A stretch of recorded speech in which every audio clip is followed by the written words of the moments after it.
It is my great privilege to introduce to you. برایم جای افتخار است که یک قهرمان آموزش و یک کانادایی شجاع را به شما معرفی می کنم.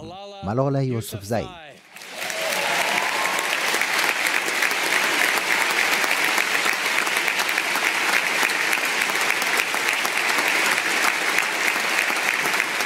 I am a Muslim.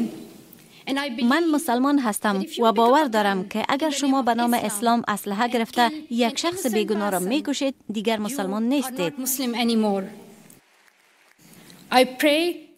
من دعا می کنم که شما با باز نگه داشتن خانه ها و قلب هایتان بر روی کودکان و خانواده های بی‌دفاع ادامه دهید و امیدوارم همسایه هایتان هم از مثال شما پیروی کنند. من با فروتنی شهروندی افتخاری کشور شما را میپذیرم.